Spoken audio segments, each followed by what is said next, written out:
మహాశివరాత్రి పర్వదినాన అటు ఒడిశాతో పాటు ఆంధ్రప్రదేశ్లో ఉన్నటువంటి స్వయంభూగా వెలిసినటువంటి 5 పంచారామాల దర్శనానికి భక్తులు పరితపించిపోతుంటారు. అసలు ఆ 5 స్వయంభూగా వెలిసినటువంటి ఆ శివలింగాన్ని దర్శించుకునేందుకు చేసిన ప్రయత్నంలో చిట్ట చివరి లింగమైనటువంటి కల్లేపల్లిలో కొలువుతీరినటువంటి గౌరీ సమేత మణి నాగేశ్వర దేవాలయంలో ఉన్నాం. ఈ 5 దేవాలయాలను ఒకే రోజు మహాశివరాత్రి పర్వదినాల్లో ఆయా సమయంలోనే దర్శించుకోవాలి.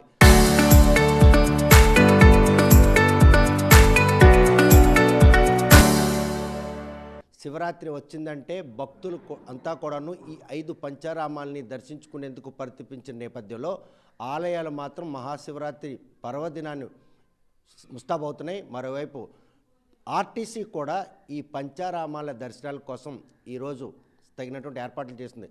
ఏడాదికి గణనీయంగా పెరుగుతున్న భక్తులను దృష్టిలో పెట్టుకొని ఈ పంచారామాలకు ఉన్నటువంటి విశిష్టత ఏంటి, ప్రస్తుతం మనం ఏదైతే చిట్ట చివరి దేవాలయం ఉందో ఆ దేవాలయానికి సంబంధించిన ప్రధాన అర్చకులు ఉన్నారు.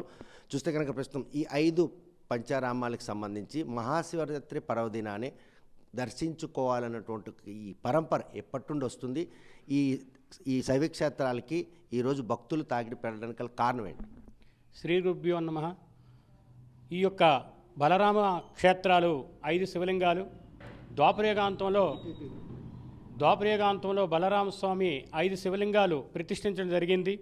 అది ముందుగా ఒరిస్సా ప్రాంతంలో పాయికపాడు అనే గ్రామంలో పాతాళేశ్వర స్వామి, రెండోది దేవుని గుంప పార్తిపురం దగ్గర దేవుని గుంప అనే స్వామి సోమేశ్వర స్వామి, అలాగే మూడోది సంగమేశ్వర స్వామి, నాలుగోది శ్రీకాకుళం పట్టణంలో వెలిసిన ఉమారుద్ర కోటేశ్వర స్వామి, 5వ శివలింగం శ్రీకాకుళంకి సుమారు 6 కిలోమీటర్ల దూరంలో కల్లేపల్లి అనే గ్రామంలో శ్రీ గౌరీ సమేత మణినాగేశ్వర స్వామి అనే దేవాలయం బలరామ క్షేత్రం ఏర్పడ్డాది.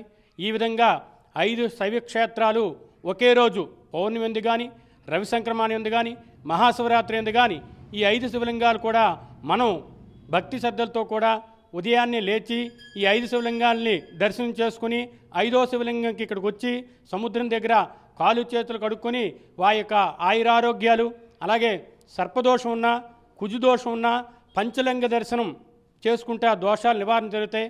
అలాగే పంచలింగ దర్శనం కోటి యజ్ఞ ఫలం లభేత్ అని మన శ్రీకూర్మ పురాణంలో చెప్పబడినది.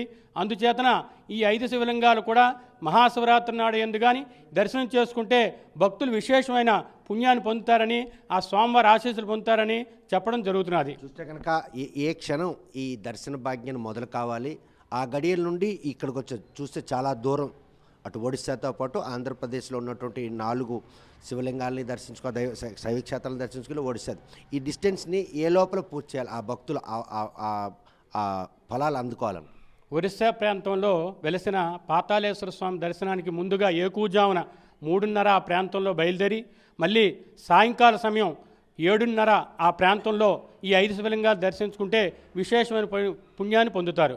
చూస్తే ఏడాది భక్తులు తాకిడి పెరుగుతున్న నేపథ్యంలో అసలు ఈ ఆలయాలకు ఉన్నటువంటి విశిష్టలు దేశవ్యాప్తంగా ఆ ప్రచారం జరగడమే దీనికి ప్రధాన కారణం. ఒక శివరాత్రి పర్వదినానికి ఈ ప్రాధాన్యత ఉంది? లేదు, శివరాత్రి పర్వదినం కాదు, ఇది పంచలింగాలు కూడా ప్రతి సంవత్సరం కూడా భక్తులు కార్తీక మాసం, జ్యేష్ఠ శుద్ధ ఏకాదశి దేవుడి కళ్యాణం, అలాగే మాస శివరాత్రి యందు ఈ విధంగా భక్తుల తాకిడి ఎక్కువగా ఉంటుంది. అలాగే మాఘపున్నం నాడు కూడా సముద్రం దగ్గరికి వెళ్ళి కాలు చేతులు కడుక్కొని స్నానం ఆచరించి ఈ యొక్క శివలింగాలు దర్శనం చేసుకోవడం జరుగుతుంది. ఈ సమయంలో కూడా అలాగే మహాశివరాత్రి ఎక్కువగా భక్తుల తాకిడి జరుగుతుంది. కార్తీక మాసం 4 సోమవారాలు ఎక్కువ భక్తుల తాకిడి జరుగుతుంది. అలాగే జ్యేష్ఠ శుద్ధ ఏకాదశి ఈ 5 శివలింగాలకు కూడా కళ్యాణ మహోత్సవం జరుగుతుంది. అలాగే ఊర్లో త్రివేది మహోత్సవం కూడా చేయడం జరుగుతుంది.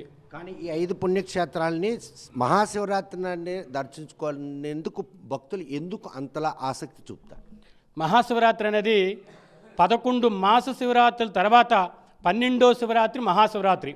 అందుచేతన ఈ మాస శివరాత్రి 12 మాస శివరాత్రులకి ప్రాధాన్యత ఎంతైతే ఉందో మహాశివరాత్రి ఒక్కరోజు ఆ ప్రాధాన్యత ఉన్నది. కాబట్టి ఆ మహాశివరాత్రి నాడు ఈ పూజా కార్యక్రమాన్ని స్వామివారి దర్శనం చేసుకుంటే విశేషణ పుణ్యాన్ని పొందుతారు. ఎటువంటి పూజా కార్యక్రమాలు ఆ రోజు చేపడతారు? ఈ 11 సంబంధించినటువంటి శివరాత్రులు ఎలా ఉంటే 12వ శివరాత్రిగా పేర్కొన్నటువంటి ఆ 12వ శివరాత్రి పర్వదినం ఎటువంటి ప్రత్యేకమైన పూజలు భక్తులకు అందుబాటులో? మహాశివరాత్రి సమయంలో తెల్లవారి 3 నుంచి 5 వరకు స్వామివారికి పంచామృతాలతో అభిషేకాలు జరుగుతాయి. తదుపరి నారికేల అభిషేకాలు, భక్తుల తాలకు తెచ్చిన కొబ్బరికాయ నారికేల అభిషేకాలు జరుగుతాయి. తర్వాత మధ్యాహ్నం కూడా ఆ స్వామివారికి అన్నభోగం చేయడం జరుగుతుంది. అలాగే సాయంకాల సమయంలో కూడా హరే రామ అలాగే శివకీర్తనలతో భజనా కార్యక్రమం ఇక్కడ ఏర్పాటు చేయడం జరుగుతుంది. అదేవిధంగా సాయంకాలం రాత్రిపూట సంస్కృతి కార్యక్రమాలు కూడా జరుగుతాయి. అలాగే సాయంకాలం 8:30-9 ఆ ప్రాంతంలో సహస్ర దీపారాధన, అలాగే స్వామివారికి కడుగుడు బియ్యంతో లింగోద్భవం జరుగుతుంది. అలాగే స్వామివారికి అలంకరణ ఉత్సవం జరుగుతుంది. ఉత్సవం అయిపోయిన తర్వాత అమ్మవారికి కుంకుమార్చనలు జరుగుతాయి. ఇదంతా కూడా సుమారు ఏకుజాము 4 వరకు, ముందు రోజు ఉదయం ఏకుజాము 4 నుంచి మరుసటి రోజు ఉదయం ఏకుజాము వరకు ఈ పూజా కార్యక్రమానికి అమ్మవారికి స్వామివారికి జరుగుతాయి.